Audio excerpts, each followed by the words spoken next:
1930s, President Franklin Delano Roosevelt addressed the nation through a series of radio broadcasts known as the Fireside Chats. His aim was to reassure the common man that our society would recover from its troubled times. Well, we're far from 1930, and I deal with a different kind of fire. For a new era of worldly frustration, we offer a fresh conversation. I'm Greg Carlwood, and these are the Higher Side Chats. Here we go again, Higher Side Chatters, doing the thing from sunny San Diego. I'm Greg Carlwood, and all I don't want for Christmas is another lockdown or a risky shot. But in the name of Omicron, it seems like that is what the COVID-obsessed system is determined to give us. And as we come up on almost 2 years of all this, we're still accepting the same failed approaches and listening to the same ineffective figureheads tell us that we should still just trust the experts and follow the science. But what if the experts are corrupt and the science is biased? Because the reality is that we're experiencing a full court press of propaganda, censorship, media manipulation, data dishonesty, freedom erosion, and now holding people hostage if they won't bow down at the altar of the CDC and take the sacrament of the shot. How many rounds of boosters and breakthroughs is it going to take before the Fauci faithful lose confidence in their God? Well, it's hard to say, but Robert F. Kennedy Jr.'s new book certainly seems like a big contribution to speeding things along. It's called The Real Anthony Fauci, Bill Gates, Big Pharma, and the Global War on Democracy and Public Health, and nothing gives me more hope than knowing it's already #1 on Amazon and a New York Times, Wall Street Journal, and USA Today national bestseller. Because having just read it, it presents an ironclad case with over 500 pages and 2,200 well-sourced footnotes that Anthony Fauci is far from the hero he's presented as, and lays out not only his rise to power, his intentional mismanagement of the AIDS crisis for profit, and his other crimes against humanity, but also the structural corruption of the medical industrial complex that the House of COVID was built on. Of course, Mr. Kennedy has been fighting the good fight for many years as an environmental lawyer and activist, helping to found the nonprofit environmental group Waterkeeper Alliance in 1999, working as the senior attorney for the National Resource Defense Council for over 30 years, and eventually finding his way to the vaccine issue as the founder and chairman of Children's Health Defense, an organization we've certainly championed around here for quite some time. So let's get into it. The political dynasty descendant using his power for good, the COVID spell breaker, and children's health defender, Bobby Kennedy Jr., welcome to the Higher Side. Thanks for having me, Greg. Yes, it is a real pleasure. Big thanks to your son, Bobby 3, for helping us get connected. Unlike Michael Cohen, I do read the books of my guests, and this one is the silver bullet we needed for truly breaking through this onslaught of propaganda and corruption. I feel like I can hand it to even the most die-hard believers, and they would have a hard time arguing against its contents. And I know we only have an hour, and there's a lot to try to touch on here, so let's dive into it. I tend to like to start with the history. And in terms of Fauci's rise to power and his influence in the system, there's a lot people should know. In fact, in 1980, it was even recommended we abolish the CDC and NIAID because they weren't needed anymore. I'm sure that's a surprise to some people. But take us back to around that time in the 80s where a lot of this story seems to start. Well, Tony Fauci really got his start. He came into the agency at 68, running the lab. This is the National Institute for Allergic and Infectious Diseases. He became head of the agency in the very early 80s, and at that time, NIAID was a backwater with a tiny budget and was on the chopping block by the Reagan administration, as you point out, along with CDC, because infectious diseases the precipitous decline in mortalities from infectious diseases had made those agencies practically irrelevant. And Fauci's great triumph was winning control of the AIDS crisis and this huge budget that came along with it from his sister agency, the National Cancer Institute. AIDS had originally landed at NCI because the primary signal for AIDS was Kaposi sarcoma, which is a cancer that appeared suddenly in a lot of gay men, along with this immune system spiral. And so it originally, the disease and the research had initially landed at the National Cancer Institute, but in 1983, two scientists, Luc Montagnier, who won the Nobel Prize, and Robert Gallo at NIH, posited that they had found HIV viruses in about half the men who were affected. And they said maybe this is one of the causes of AIDS. Tony Fauci used that as leverage to say this is an infectious disease, it's not a cancer, and therefore it should come to my institute, which is the NIAID.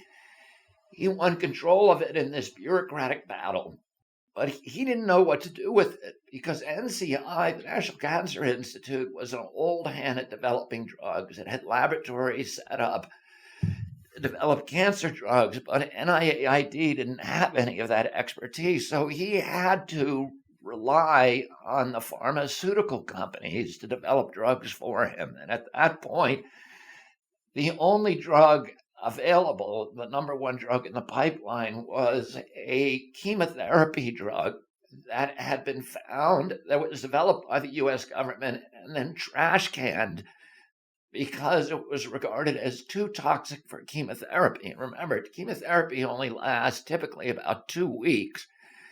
It kills every cell in the human body, but the hope is that it will kill the tumor cells before it kills the rest of you. But they have to stop giving it to you very, very quickly.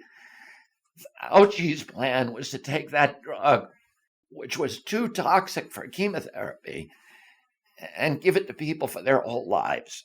And of course, the end point was that it killed everybody who took it.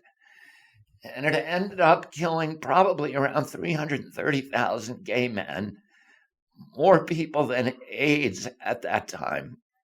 And Tony Fauci got approval that the drug was a drug. It had gone, GlaxoSmithKline had gotten a hold of it. And Glaxo, it became the most expensive drug in history. It cost $10,000 for a 1-year treatment. But there was a fight to get a hold of it because Tony Fauci told the world that it cured AIDS, that it treated AIDS and it prevented people from dying, which was not true. As it turns out, he had fixed the studies. The studies were supposed to last for 2 years, but he suspended them after 8 weeks because they were killing everybody who was taking AZT. The only way that he succeeded in preserving the illusion that this was a useful drug was to give the people in the AZT group extensive blood transfusions to keep them alive for 8 weeks. And even with the blood transfusions, they were all dropping dead. So he had to call an end to the study after 8 weeks. And he did his trick, which he's used again and again and again, which is to declare to the world, this drug has proven in the clinical trials so useful that we are going to end the clinical trials. We're going to unblind them. We're going to give AZT to the placebo group. And we are going to start giving this drug to people who aren't even sick from AIDS, but who just have HIV detected in their blood through a PCR test that has a lot of false positives. And that was really the beginning of this huge die-off of AIDS victims during the mid-1980s to the early 1990s when they started cutting the dose. Mm-hmm. Yes, that's really great context for people to know. And so the government is having this conversation about maybe we abolish these agencies, they're not needed. And then just a year or two later, we have the AIDS crisis. It seems like very convenient timing, of course, followed by swine flus and bird flus and all the rest of it. Yeah, within the agency at that time, there were memos going back and forth that said we need to find a pandemic to justify our existence because David Stockman, who was Reagan's budget director, was literally talking about abolishing these agencies altogether because infectious disease were no longer a significant cause of death among Americans. And the reason that the deaths from infectious diseases had declined had nothing to do with vaccines, according to the CDC. The CDC did a study in 2000 that showed this precipitous drop in mortality in infectious diseases, which is one of the most consequential developments in human health in the history of mankind.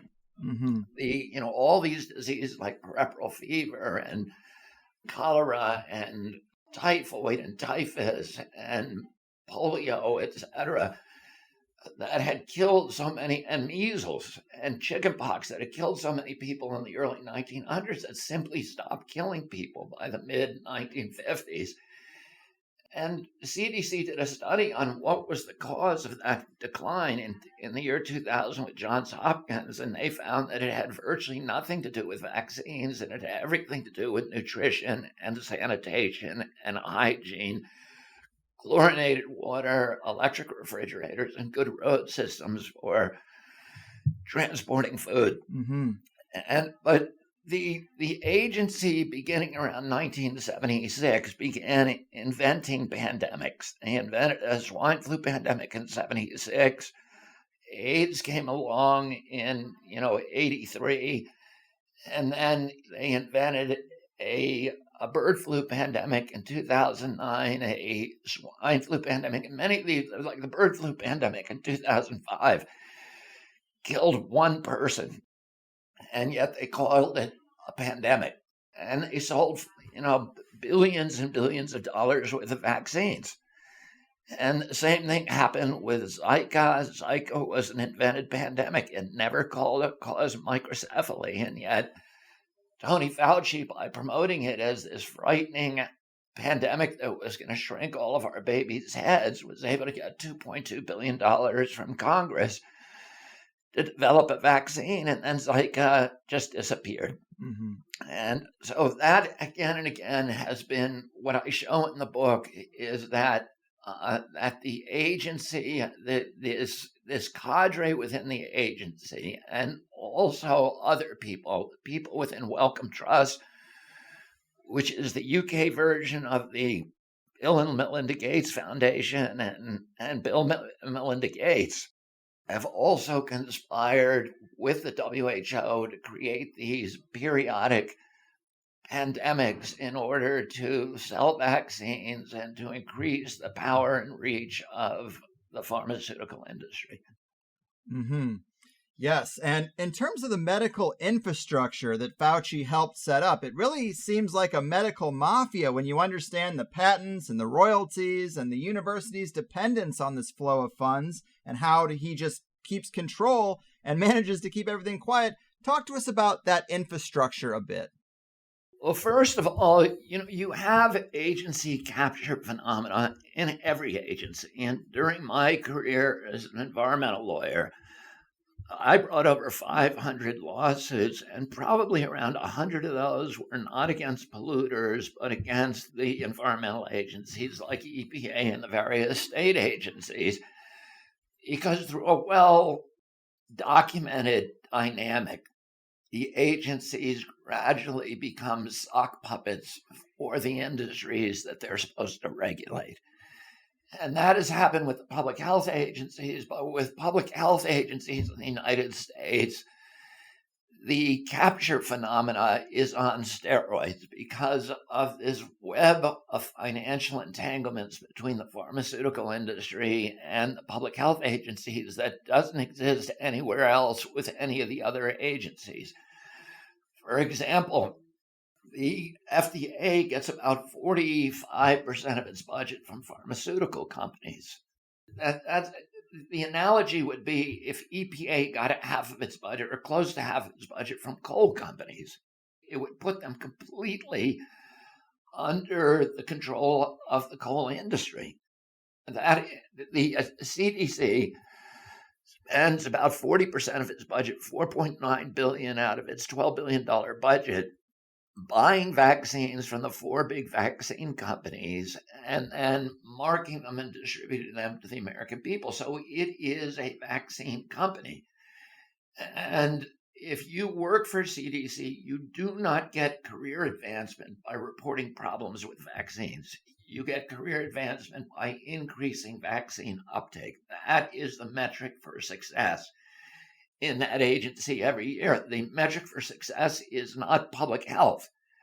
Is the health of Americans actually better this year than it was last year? Those questions are never answered. And we've seen a steady decline in American health, particularly since Tony Fauci took the helm in 1984. When he came in 1968, the chronic disease rate among Americans was 6%. By 1986 or 1988, the chronic disease rate had raised to 12.8%. By 2006, the chronic disease rate among Americans was 54%. And by chronic disease, I mean ADD, ADHD, speech delay, language delay, tics, allergic diseases like peanut allergies and food allergies. Many of these just suddenly appeared and went epidemic beginning around 1989. And the autoimmune diseases like rheumatoid arthritis, juvenile diabetes, lupus, Graves' disease, Crohn's disease, GBS, and many, many others suddenly exploded.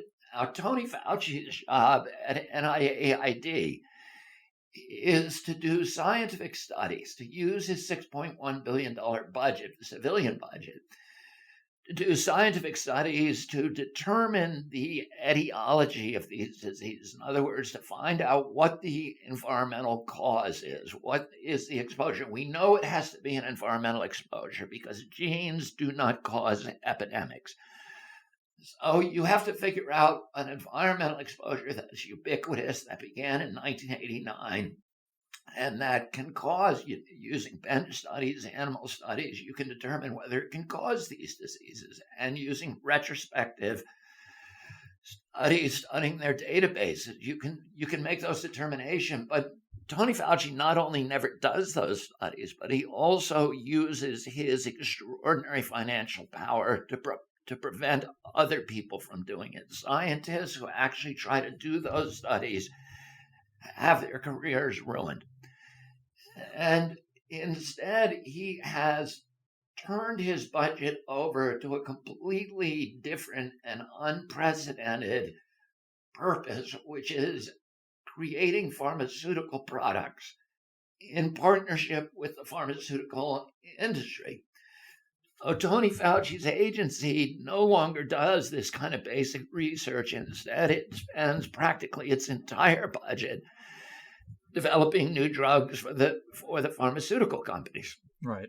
And I'll give you an example about how successful and pervasive this influence has become. Between about 2009 and 2016, there were about 240 drugs that were approved by FDA, all of which came from Tony Fauci's shop. And with many of those drugs, Fauci and his minions, his top deputies, own patent rights, margin rights for those drugs that allow them under these very perverse federal rules to collect $150,000 a year per product for life. His agency also owns patents. For example, his agency owns half the patent for the Moderna vaccine, and it stands to make billions and billions of dollars on sales from those vaccines. So the regulatory function at his agency has been subsumed by the commercial and mercantile functions. And he's ignoring his job for 50 years, which is to find out, to derail this increasingly epidemic, this expensive, debilitating epidemic of chronic disease, finding out what it is and ending the exposures. Instead, he's just developing drugs to treat those diseases, which has created huge profits for Big Pharma. Great points, and it's also very convenient for the other industries creating the toxic bullshit that he's not looking into that. And so there are many parallels between the story of AIDS and COVID, with Anthony Fauci being front and center in both situations, including exploding cases with PCR tests. I wanted to read this quote where you write, "Instead of using traditional methods of diagnosing disease based on symptoms, Dr. Fauci encouraged doctors to perform blood tests on both healthy and unhealthy individuals to diagnose AIDS.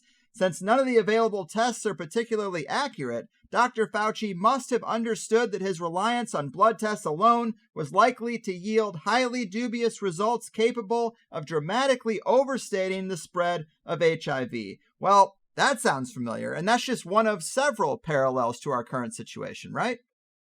Yeah, Liz, I think I have 2 pages in the book that lists about 20 strategies that Dr. Fauci used that he developed during the AIDS crisis. And this includes, abbreviating and aborting the clinical trials and making them very, very short, unblinding the studies and giving the drug to the placebo group to prevent any kind of detection of long-term injuries, the use of fear. At the beginning of the AIDS crisis, Fauci did a New England Journal of Medicine article in which he said that AIDS was casually contagious and it could spread in the home. It was going to spread and affect and kill millions and millions and millions of people. In fact, AIDS really never left the gay community. And yet it frightened people. And for a long time, it had this dramatic impact where, kids with AIDS were not allowed to attend school. We passed a federal policy that said people with AIDS were not allowed to enter the United States. And there was really a campaign against people with AIDS, that they were, dangerous people, and particularly the gay community suffered a long time because of that. They became this very, very isolated group that everybody else considered dangerous. And of course, there was no basis. People who actually were studying AIDS at that time were shocked about Fauci's statement. And then the use of, the development of fake drugs that would enrich fake and highly toxic drugs that would benefit the pharmaceutical industry, but really had no impact on AIDS. The suppression of functional off-patent therapies, off-the-shelf repurposed drugs, and the silencing of doctors there were doctors at that time, Greg, in the AIDS community who were in New York, particularly in San Francisco, who were specializing in treating AIDS on the front lines and who had developed all of these repurposed medications that work very, very well against the symptoms of AIDS. And Dr. Fauci used policies to punish those doctors, to suppress the products, to make sure that they were not eligible for insurance.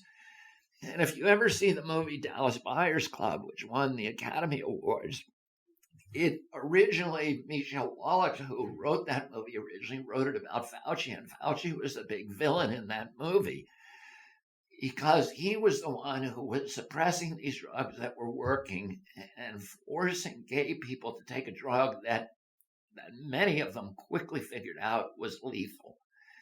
They developed the underground in San Francisco, New York, LA, all over the country, and in Dallas, where people would go across the border and buy functional medications in Mexico and Europe and Canada, elsewhere, and bring them back and to distribute them to the gay community who did not want to take AZT. And, Fauci was behind that. My uncle played a key role in ending that system by, developing what they call parallel track process, where these kind of repurposed medications could receive quick FDA approval and be eligible for insurance through these facilitated clinical trials that were done by the AIDS doctors, frontline doctors.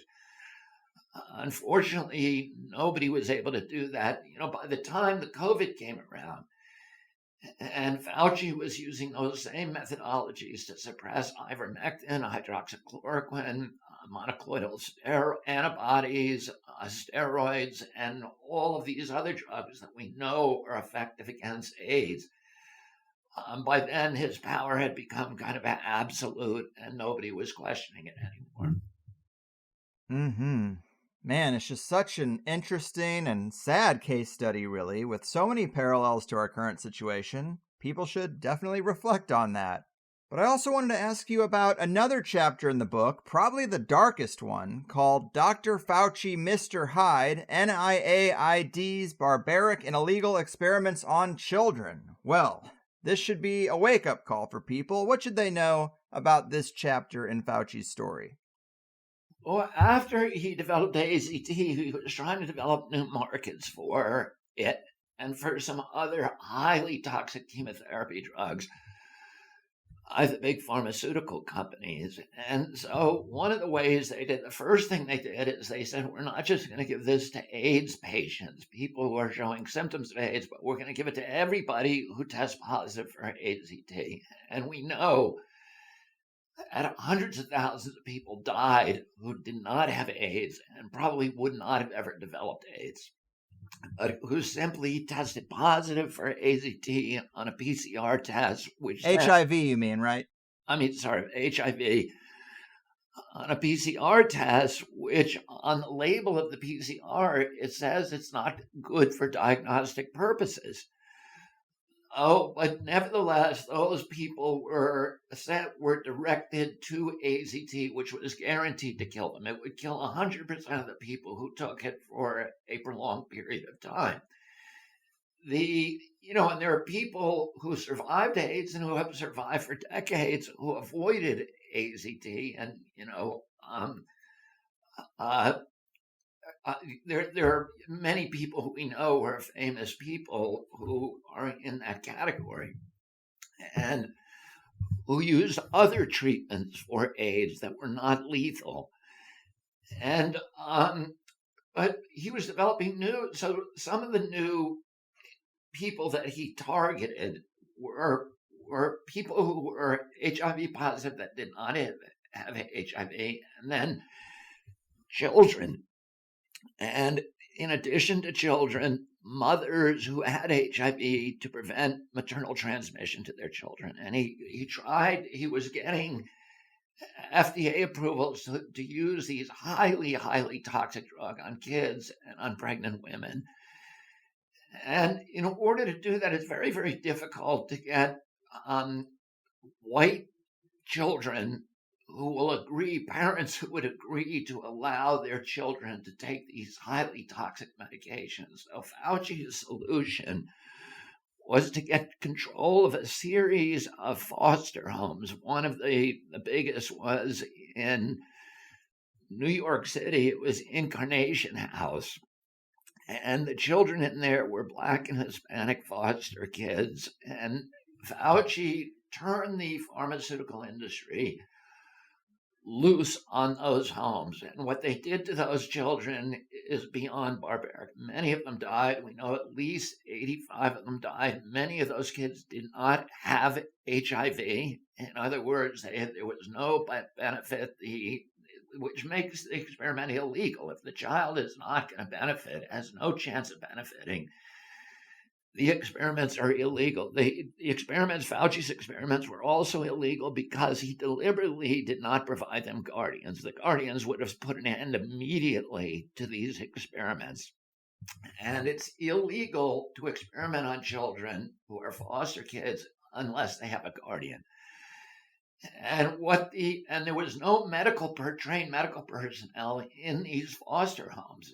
The people who were running the homes were oftentimes people with no medical training who were immigrants, vulnerable themselves, mainly from the Dominican Republic. And they, part of the history of this came from interviews with those people who realized what was happening, that these kids were just guinea pigs. And BBC did a wonderful documentary back in 2004 called Guinea Pig Children. And the interviews with those children, the filmed interviews, are just the most heartbreaking things that you've ever seen. They're kids who are trying to resist the drugs. They know the drugs are making them terribly sick, that they're killing them. They try to resist. The ones that resist are shipped up to Columbia Presbyterian Hospital, and they have feeding tubes installed in their bellies. where the drug companies can simply, when the kids are unwilling to swallow the pills, the drug companies can inject them into these feeding tubes. It's really horrific. And we know that at least 85 of those kids died. Celia Farber, who researched one of the chapters for me, that chapter of the book, who's a brilliant researcher and writer, went up to Hawthorne, New York, and found a cemetery called Gates of Heaven Cemetery, where Fauci's victims, child victims, were buried. And she was able to find an open pit filled with hundreds of coffins. It was covered by an astroturf carpet, which she peeled back and saw these coffins, these little tiny coffins, piled haphazardly on top of each other. And there was a list of over 1,000 kids who had mysteriously died on the side of that pit. We don't know how many of them came from Fauci's experiments. It's all a big mystery. We know that 85 of them, she was able to trace the names of children in those pits to people who had died, kids who had died in his experiments. There was a series of investigations. But ultimately, Fauci is very, very powerful, and the investigations were dropped. But they made these devastating findings. And the findings were that these children died, that the experiments were illegal. Yeah, oh my God, that is just incredible. And Gates and Fauci have both been very active in Africa, and that's something you talk about in the book too. I think a lot of people here know that there's some experimentation that has gone on there, but I don't think they know the real scale or the details, and this is also pretty important for people to know, right? Yeah, I have 2 chapters. One of them is called White Mischief, and the other one's called White Man's Burden, that looks at the 2 men and their experiments on African populations. And they're the same level of barbarism that we saw at Incarnation House in New York City, but mainly they're directed at pregnant women, the African experiments. And again, there were many, many people who died. The experiments were not designed to look at safety. They were designed to get licenses for these companies. And they did things in Africa that they would go to jail for in the United States. And they were abusive to these populations. They killed many of the people in their experiments. Their record keeping was haphazard and completely incoherent. And the entire thing fell apart at one point, and Fauci rushed around and ultimately used his very, very close relationship with President Bush to exonerate the experiments, even though by that time, all of the health agencies were horrified by what he had done, and the records of that are very, very clear. That history are very clear today if you read my book, which is all very, very well referenced. Nevertheless, he was able to use his political clout to escape responsibility. Yes, it's so dark and such suppressed history. People really should know about it. And the last chapter in your book is called Germ Games, and we know that they usually do telegraph their moves by running these pandemic simulations. We know about Event 201. We know about Operation Dark Winter, which was a simulation of a smallpox outbreak. Now we have Bill Gates making comments warning about a smallpox outbreak, and we have this recent story of vials of smallpox found at the NIH. Does this concern you? Are we inching closer to their next big engineered scandal? I don't know. It is. I mean, I do. There's a chapter that was left out of the book that I'm going to include in the future editions, and it's. I simply could not fit it between the 2 covers because of our rush to get this book to press. But it's on the gain of function, and it's on all of those experiments and how the pandemic evolved. So, and I talk in there about the soothsaying by these 2 men who, were constantly projecting in this extraordinarily prescient way what was going to happen and predicting in some cases 2 years to the day that the pandemic would begin. But the soothsaying began even earlier. In 2000, they did a pandemic simulation called Dark Winter. And in that simulation, there is an anthrax attack. And it got so much publicity that there was an orchestrated national concern with anthrax. And the U.S. Senate had hearings on the vulnerability of the United States to anthrax attack. And those hearings took place 3 weeks after 9/11. And during those hearings, there was an actual anthrax attack on the United States. It was initially blamed on Saddam Hussein and was part of the portfolio of frauds that justified our war in Iraq. It later turned out, according to the FBI, that the anthrax did not come from Saddam Hussein, but came from one of the 3 U.S. military labs. And so then, but the prescience of it when you read the book is truly amazing. Mm-hmm. And as you know, and most of your audience will know about Event 201. Event 201 was this pandemic simulation that occurred in New York City at the Pierre Hotel in October of 2019. So October of 2019, that's an important date. We now know, according to the National Security Agency's best estimates, the coronavirus 19 began circulating on September 12th. And that night, the Chinese military went into the lab and they replaced the lab director and they stripped away all of many of the gain of function studies that were published on the website from all the public-facing pages of that website. They removed 22,000 samples of coronavirus, which have never been shown up again. Hospital parking lots filled up in Wuhan, and there were many other indicia that was the day that the coronavirus began circulating. So a month later, we didn't hear about it until late December, early January. But a month after that happens, you have a simulation in New York City, a simulation of a global coronavirus pandemic. And the people who host that simulation are Bill Gates, Avril Haines, who is the former deputy director of the CIA, and who is now the head of the National Security Council. So she's the top spy in America. She's the same person who covered up the Abu Ghraib and the CIA torture scandals and destroyed the tapes.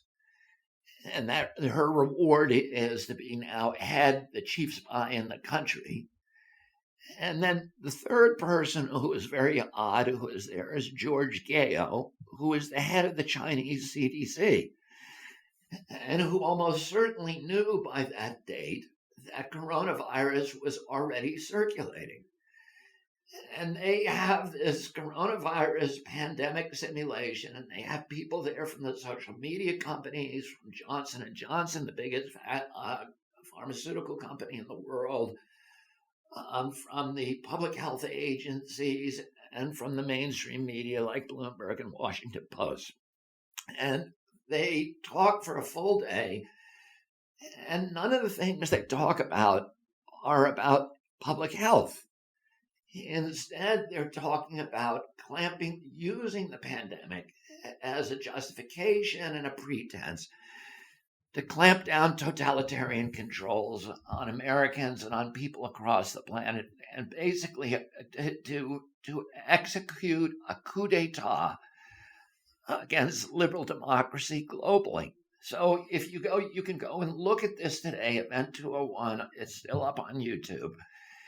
And if you look at the fourth simulation, the fourth seminar of that day, which is the longest, the entire seminar practically concerns itself with how to silence people who say that this was a lab-generated coronavirus. And this is a discussion that George Gao, the Chinese CDC director, is very aggressive about saying, how do we stop people from talking about the fact that about the allegation that this is a lab-generated virus? So this is 3-4 months before the virus, before anybody knows about the virus, and they're already talking about censorship and how to get the social media companies to clamp down censorship and to not allow people to talk about this. And they talk about how to get blacks to vaccinate, because they say blacks are going to be very reluctant to take this vaccine. And how do we convince them? How do we recruit civil rights leaders and sports leaders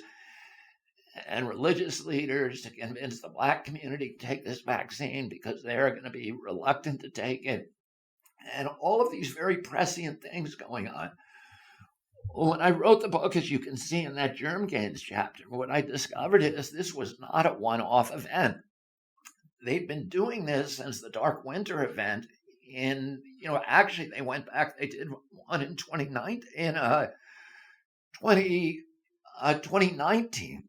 So they've been doing this, in 1999 was their first one.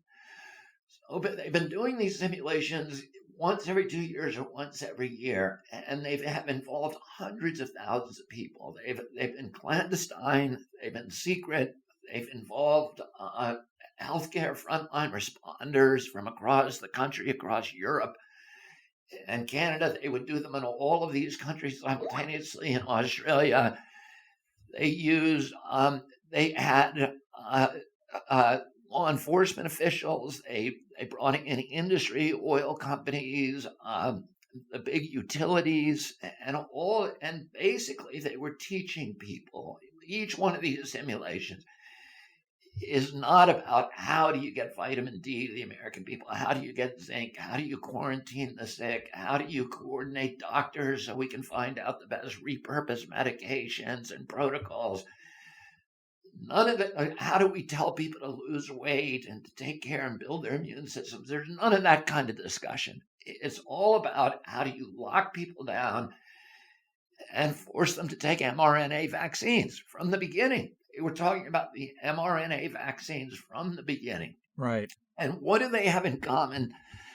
Many of them have celebrities who are leading them that give them the imprimatur of legitimacy, like Senator Sam Nunn, Madeleine Albright, Senator Gary Hart, Congressman Bill Gates, and many of them. And the one constant is the constant presence of the CIA at all of them. And oftentimes 3 or 4 high-level CIA officials or affiliates. And it was CIA-affiliated people who design and orchestrate and write the scripts for each of these pandemics. And the CIA, in case people don't know, is not a public health agency. The CIA does not do public health. It does coup d'etats. It has, between 1947 and 2000, the CIA was involved in 73 coups d'etats, most of them against democratic governments. The CIA overthrows democracies. It does not do public health. So why are they doing these pandemic simulations year after year after year and training all of the public health officials in our country? This is what you do when there's a pandemic. You clamp down totalitarian controls, you create centralized government, you abolish the Constitution, you get rid of due process, you put everybody under house arrest, you generate fear with propaganda, and you induce a condition that is known as Stockholm Syndrome, which makes the captors grateful to the captives grateful to their captors, and it inspires in them the belief that the only way to freedom and normalcy and survival is through total obedience and total compliance. And this is what they were practicing, and that at the end of every one of them is you got to take these coerced vaccines. And they anticipate resistance to vaccination, which is odd because there's never been a pandemic in history where there was a functional cure or prophylaxis where people resisted it. So why are they thinking that people are going to resist vaccination? It doesn't make any sense. If there's something that clearly works, people will rush to get it in a pandemic if it's safe. Mm-hmm. And, the problem is, as you know, they have not been able to sell that story to the Americans or anybody else. Right. And, gain of function is an interesting topic because I'm still trying to truly understand disease fully. Of course, nutrition, sanitation, and avoiding toxins is a lot of it. But I wonder, is it all of it? Because you also talk about the controversial aspect of all this, which is isolating viruses. Apparently, there are some credible claims that HIV had never been truly isolated. You said it was only found in half the men with AIDS symptoms. So, that doesn't seem like it would be necessarily the cause of anything. And that's with the fact that Nobel Prizes have been given out for isolating it or finding it. And a lot of people make a similar claim about COVID. If you read carefully, the papers always mention using computer modeling to fill in the gaps of the sequencing, which sounds a bit fishy. You also take germ theory to task a bit. Well, how did this become the dominant culture if germ theory might not even be accurate? You know what? I'm very careful to not take a position on that debate because I do not have the expertise or the knowledge and expertise ultimately is a function of experience. And I have not immersed myself enough into that those very, very complex questions to understand, to be able to make an independent assessment about who is right on that. I acknowledge there is a debate. I'm very, very careful not to take a position on it. What I do is I show the debate in order to demonstrate Tony Fauci's reaction to that debate, which is to silence dissent, to destroy the careers of scientists who question his orthodoxies, to pour money into a research that is self-fortifying. In other words, people can make huge amounts of money by researching his theory, and you make no money. In fact, your career is destroyed if you try to research alternative theories. And I show how he used those exact same techniques, beginning in that HIV controversy, but throughout his career. And it was fascinating for me to learn that history as I wrote about it. Mm-hmm. But I don't make any pretense of being able to independently assess whether it's correct or not. What I think, and I don't look into people's heads in this. I don't say this is why Tony Fauci behaves the way he does or why Bill Gates. I only record facts. There's 2,200 footnotes in this book, and every factual assertion I make is sourced and cited. Mm-hmm. One of the things that I think people will find interesting is the origins of this gain of function research, which really started in 1972. We banned the production and development and research on biological weapons. During the time of the anthrax attacks, the military began, and the CIA had been illegally doing bioweapons development during the entire period. The military was very reluctant to do it, but there was a loophole in the original treaty that said you can do bioweapons research as long as it's dual use research. In other words, as long as you can make the claim that you are developing a vaccine. Because what you need to do to develop a bioweapon is virtually the same research that you need to do or that can be justified as vaccine development. So after 9/11, the military began pouring huge amounts of money into bioweapons development, but under the cover that it was vaccine research.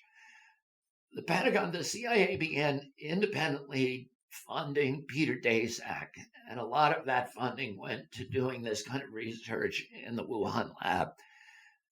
military initially was reluctant to do it because they thought people will not believe that we're doing vaccine research in the Pentagon. So they started pouring their money into Tony Fauci. In 2001, after the anthrax attack, his budget for bioweapons research went from zero to about $1.6 billion a year. And interestingly, he was also given a raise. He was given a 68% raise based upon his management of bioweapons research. And that's why, and that raise, he's now the highest paid person in the federal government. The President of the United States earns $400,000 a year. Tony Fauci gets paid $434,000, but 70% of that salary is contingent upon him continuing his weapons research. So when a bunch of his little bugs escaped in 2014, and 300 scientists signed a petition to Obama asking Obama to shut down this crazy research by Tony Fauci and NIAID, which threatened to loose a pandemic superbug onto the world. Obama passed the ban. Fauci continued to illegally, initially halted 18 studies, but then within a few months was illegally restarted them, including the worst of those studies, which were Ralph Barrick studies at the University of North Carolina. And I'll tell you in a second why they were so bad. But he also began funding huge amounts of money to the Wuhan lab to work with these Chinese scientists who were affiliated with the military. And they were very, very open that this was weapons research for them. They were they didn't even bother to conceal that that their primary use was weapons. And I show this in this chapter in my book, which is about to be published. And one of the things, Tony Fauci says, well, we were doing vaccine research, but here's the thing that shows that was a lie. Ralph Barrick in 2013 developed, with funding from Tony Fauci, developed a methodology called seamless ligation that allows scientists to engineer, to take bad viruses, make them affect human beings by engineering a new spike protein that fits into the human lung, what they call the ACE2 receptor, which is a receptor in the human lung, and then to hide the human tampering. So if you were really doing vaccine research, you would want to do the opposite. You would want it forever clear and permanent and indelible that this was a human-created virus. Right. There's no reason from a medical perspective to do this, what Barrett calls it his no-seum process. It makes it so that human tampering becomes invisible. Then, and this is the real crime, Barrett went and taught that process to Xingli Ji, the Chinese bat lady, the scientist who affiliated with the military, who was doing this kind of study at the Wuhan lab, and she learned how to do it.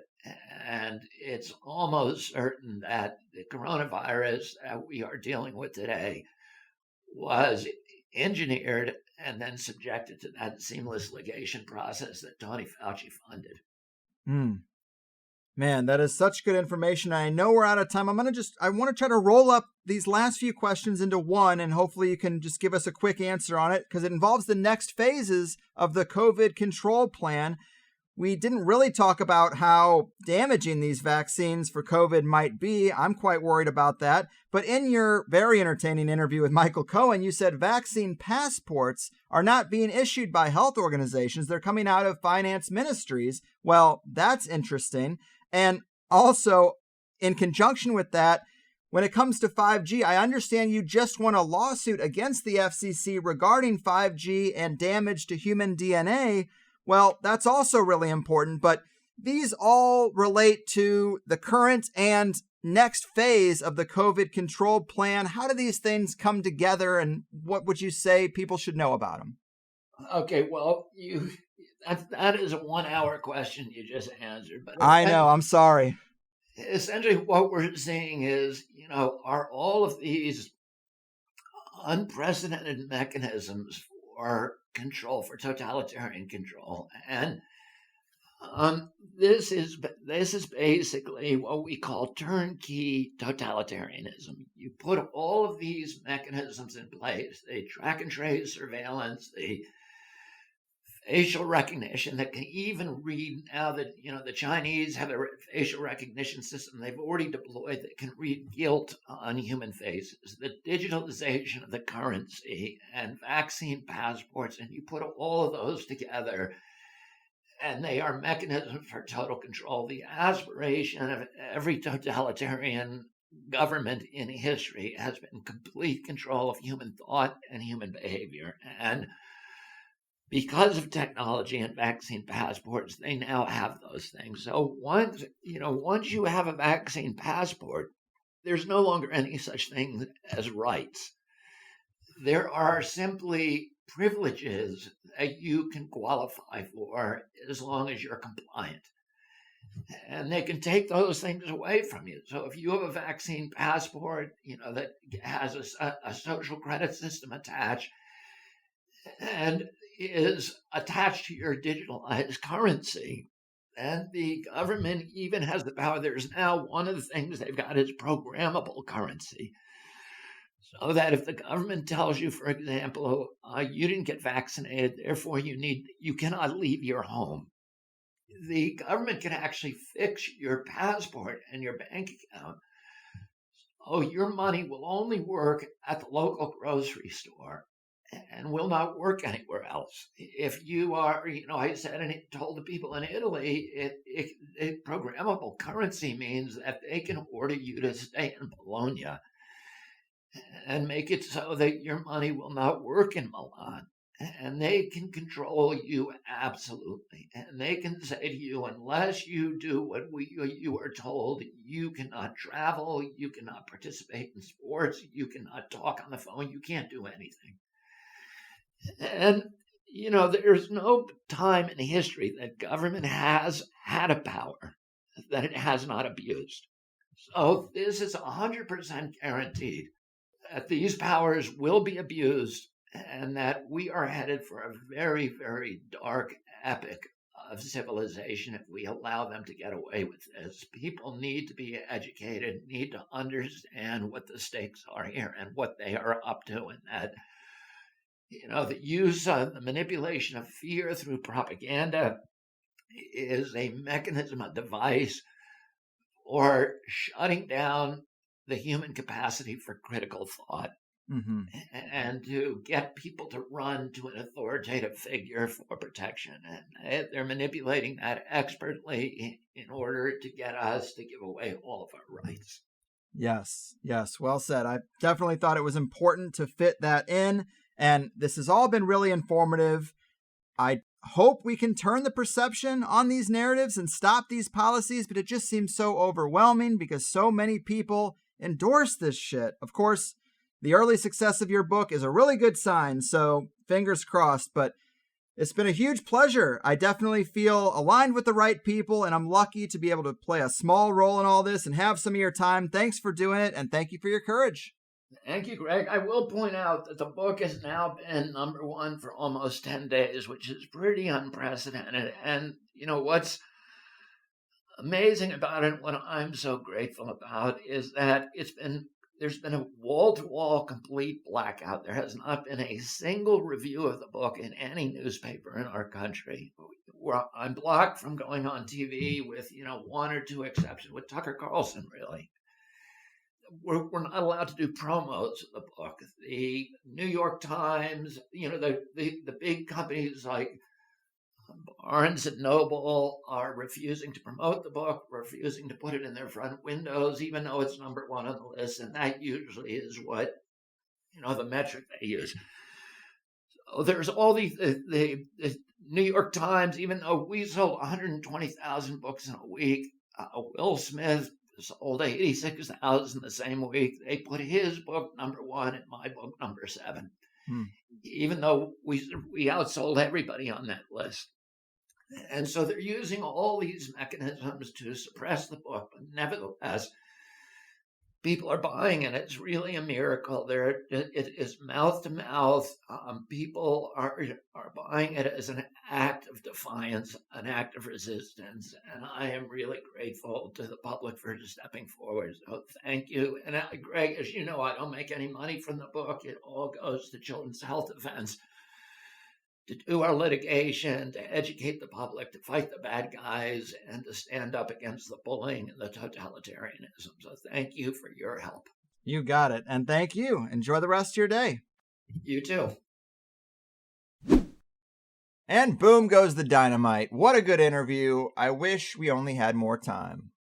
We are really lucky to have him tackling such a controversial subject, and I have a lot of respect for him because he's not just coasting on the name recognition, as he easily could, but he's also got one of the best books that covers the pandemic and the nefarious track records of those involved with it. It's very professionally done, and it's basically like a textbook for how we win. Not to get too esoteric with it, but I also think a lot about the universe giving us what we need or providing the right person for the job. And there's an added layer in him being a lifelong Democrat with one of the most recognizable and beloved Democratic family names in American history. Because the way this information has been politicized, for it to break the spell, it kind of has to come from someone with this particular resume, someone from the left.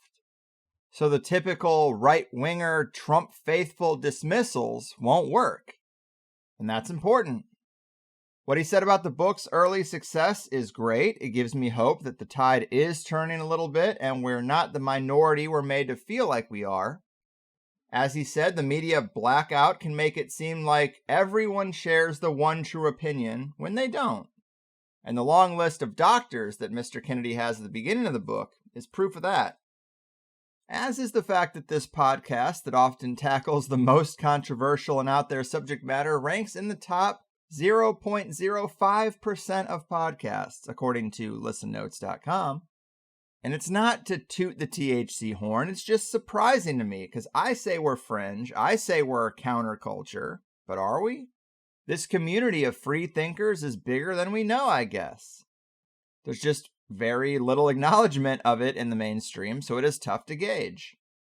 But one thing that would help me keep the show at a high level is please contact Children's Health Defense and tell them you came from THC. I don't care about retweets or smashing any like buttons. I never really have. I care about this audience reaching out to our high-level guests and their organizations and making it known that a THC interview has an impact. Because that allows me to make better shows for you, which is really all I want to do. I'm a simple man, guys. I know I mentioned a Michael Cohen interview a couple of times, and that's because Mr. Kennedy was on Cohen's podcast a few weeks ago. You know I seek out previous interviews to get ready for my own, so I listened to that one, and my God, if you like contentious interviews, go listen to it. Michael Cohen even front-loads it with over 10 minutes of caveats and shitty comments like, well, you decide if he's right or a batshit crazy conspiracy nut. And it's like, well, I wonder how you feel, Mike. But it's fun to hear argumentative interviews every once in a while.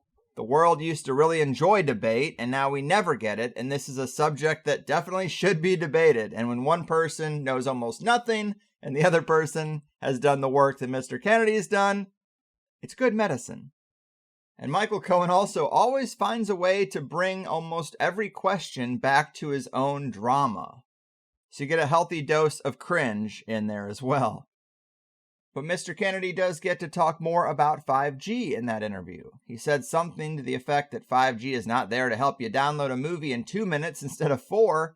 It's machine-to-machine data collecting and analyzing infrastructure. It's a digital control system meant to control your every move and coordinate that with your smart devices, your biometrics, your vaccine compliance, your online activity, and your finances. And that's not new around here. We've done a lot of interviews on that subject, but it was refreshing to hear him say it, because not everyone will go there. And I wanted to get at least a portion of that in our interview as well. And note that his group did sue the FCC for saying 5G doesn't harm human DNA, and they won. So that makes a difference. The other big question I wanted to end with that I just couldn't squeeze in is, how do we actually win? So we have the information, sure, but the narrative is so aggressive and the coordinated interlocking aspects of this big machine are so monolithic. How do we beat it? But a big part of the answer is spreading the knowledge, interviews like this, books like his, making room in our budget for donations to Children's Health Defense.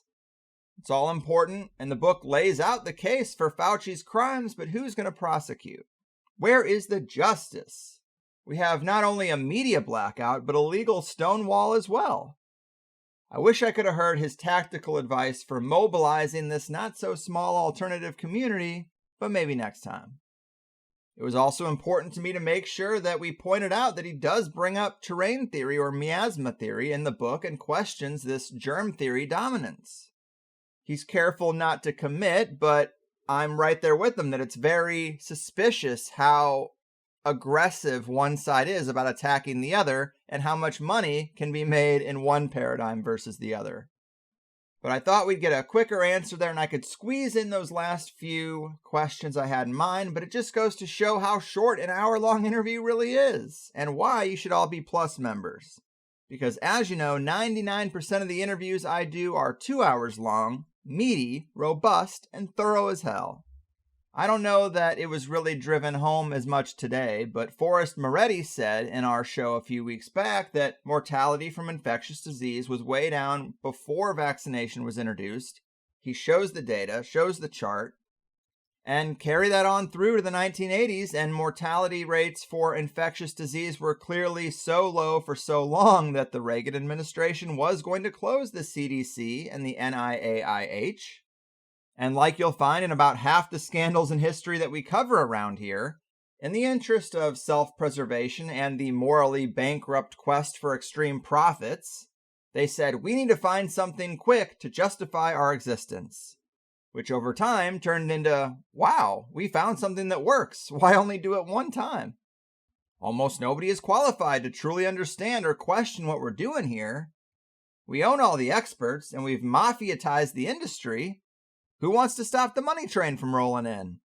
And again, like the other half of scandals we cover around here, fighting a never-ending battle against an invisible enemy and using fear to get government to throw billions of dollars at it was front and center.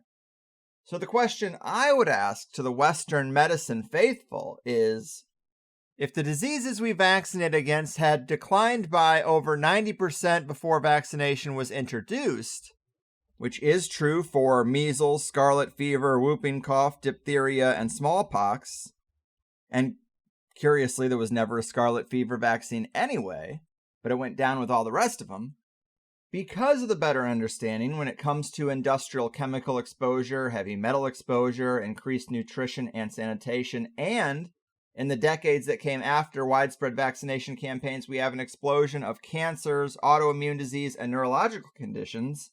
Why is that? A very roundabout and lengthy, verbose way to get to a question there, but that would be my question. If all that information is true, how do you make the case that vaccines are the holy grail of this whole medical system? The big machine will tell you all these conditions and vaccines are unrelated, but then ask the system where these things have come from and why they've exploded, and they don't even have a good answer. They'll just tell you it's a roll of the genetic dice, and that's not even an answer really. It's a placeholder for truly looking in the mirror.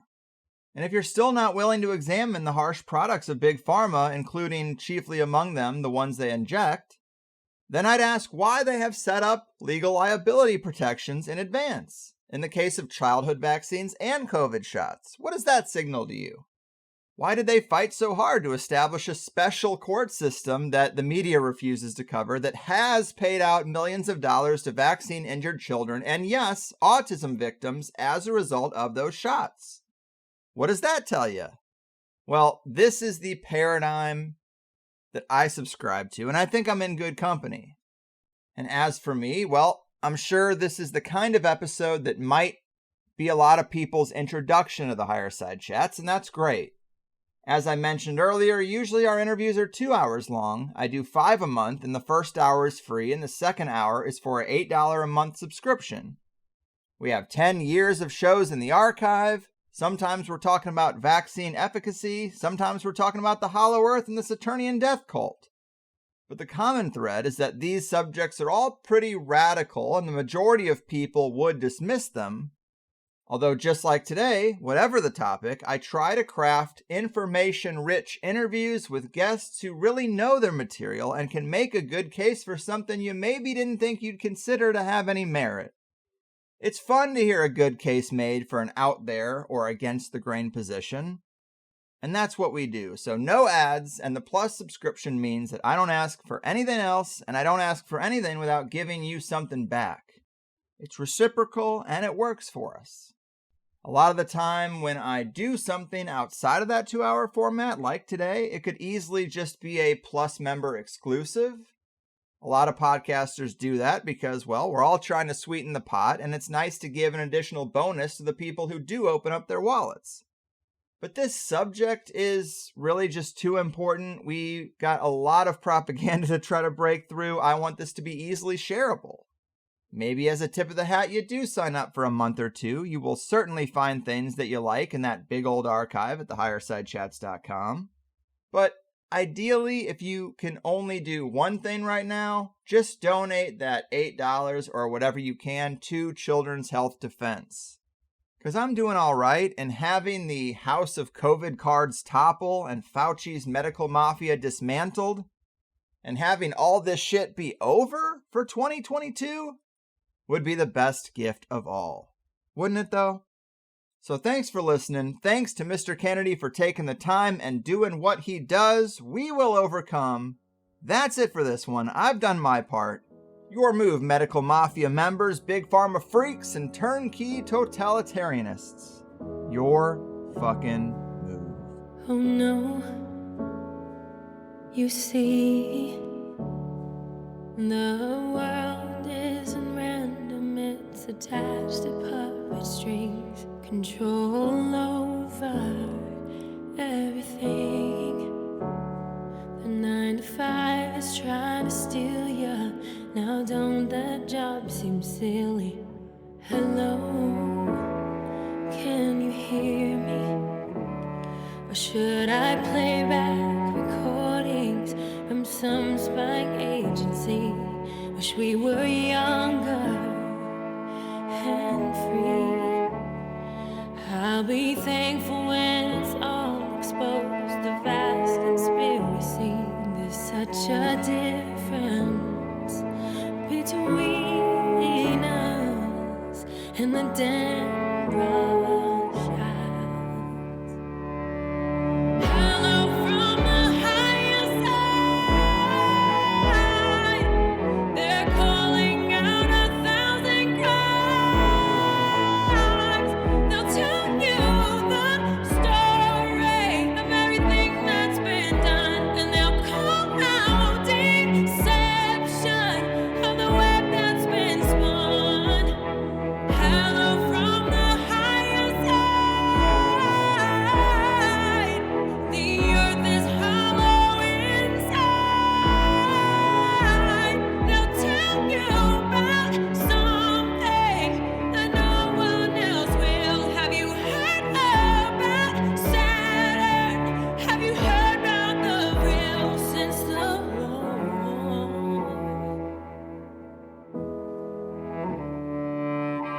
Oh no, they're cartoons. It's so typical of me to talk about this stuff. I'm sorry, that's good and well. Did you ever hear the argument that nothing really happens? It's no secret, and that the best is plus. It's doubling your time.